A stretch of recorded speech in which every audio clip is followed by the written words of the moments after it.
What's going on, everyone? Jeremy here from The Quartering, and normally I would cover these type of topics over on Midwestly, which is my more political type channel.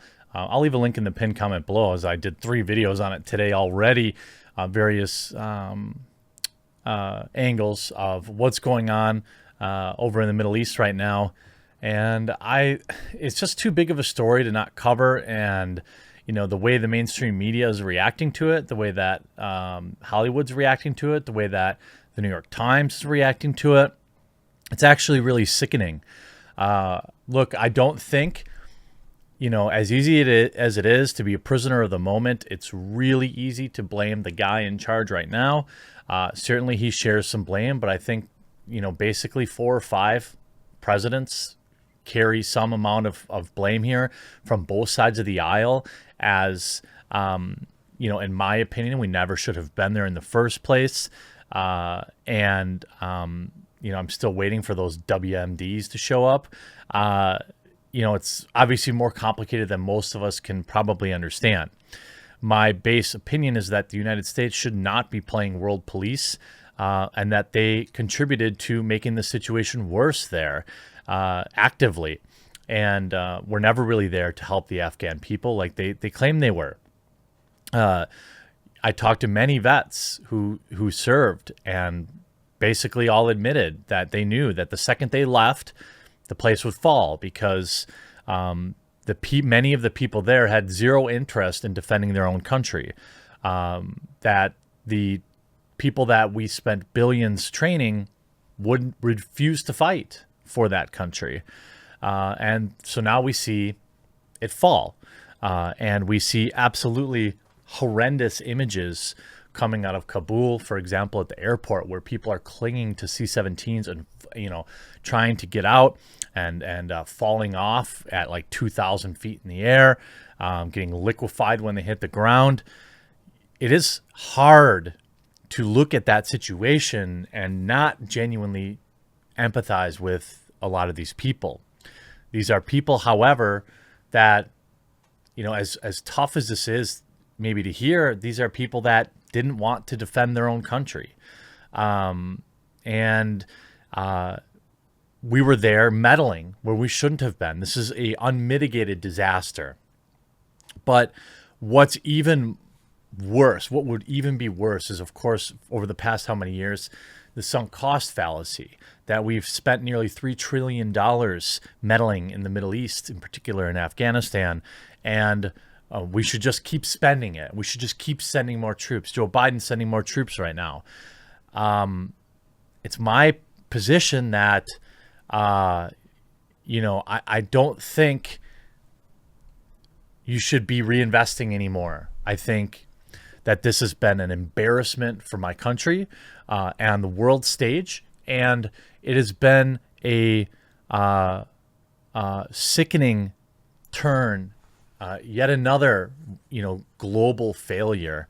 And now, because of this, essentially, the Taliban are legitimized. This is a huge victory for them. And, and I think, it's hard to deny that.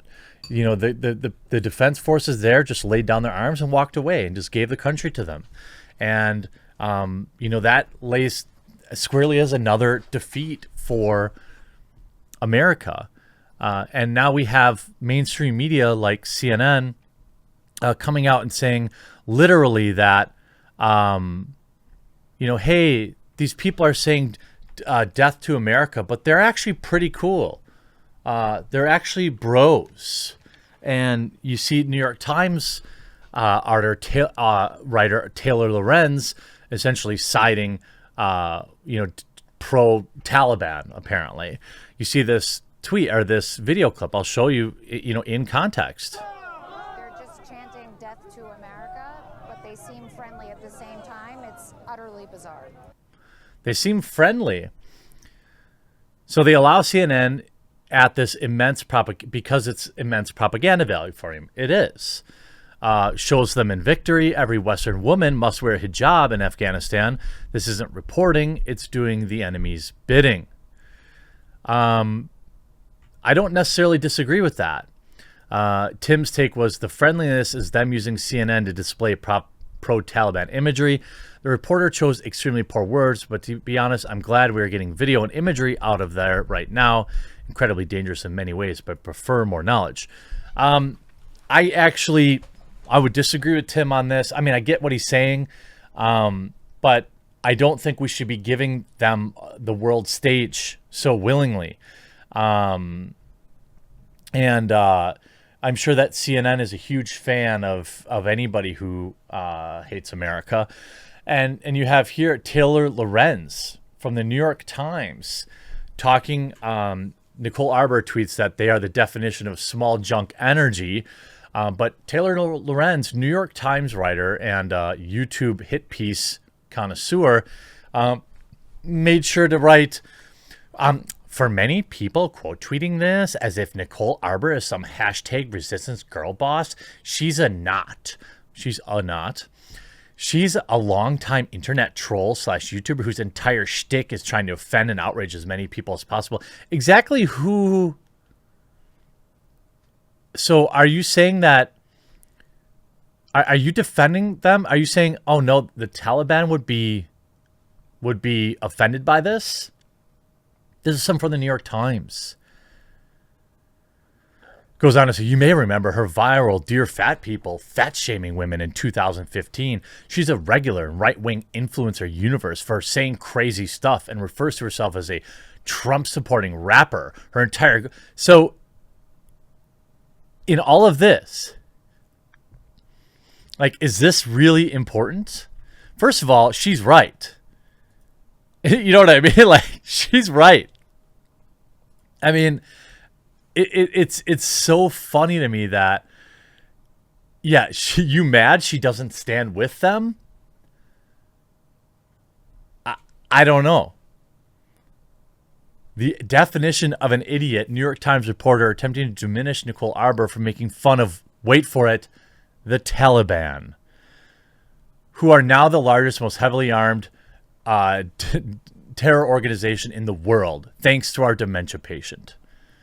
And again, I don't think that it's 100% fair to put 100% of this on the current administration, although, and I stand by taking the L there and leaving, but the way in which they evacuated, the way in which I think this is an important video because I don't want it to be partisan. And I know that there are a lot of people that are happy with the way the 2020 election turned out, and there are a lot of people angry. But all I want people to understand is that the mainstream media is not our friend. The fact of the matter is the Taliban didn't take over Afghanistan overnight, right? It took several months. Our current administration knew this. They knew it was happening, and maybe they tried to do things behind the scenes. I don't know.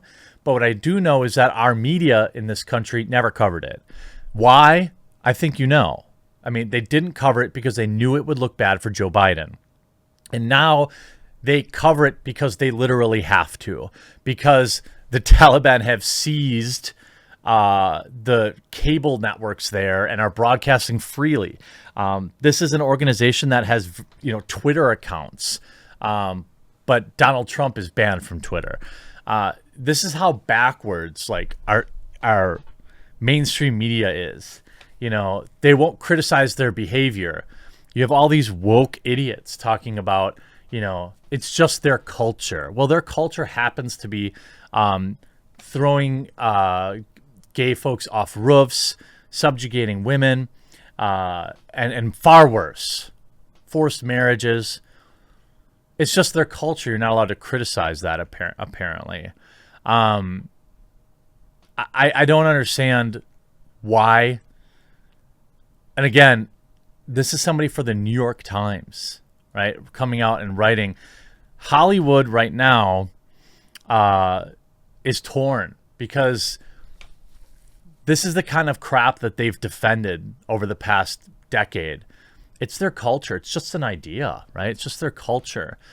What I don't want is our government to now manipulate the people of this country to supporting going back there again. As cold-hearted as it is, as inhumane as it may sound, you got to get all of your citizens out and never, ever, ever go back. We all know why you were there in the first place. It wasn't to liberate their people. It wasn't to bring democracy there. It never was. All right. And that's George Bush. That's Obama. That's Joe Biden. And that's Trump. Although Trump did broker some level of peace, at least alleged, which now they've deleted their celebration of.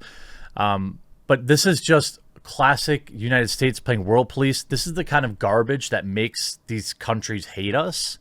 And I've never supported it. You can't save everybody as much as you'd want to try. Am I all for figuring out how to get people out of there who want to leave and give a path to, fleeing that? Yes. And I want the rest of the world to help with that too. But now this country is going to basically become an epicenter for the worst kind of people.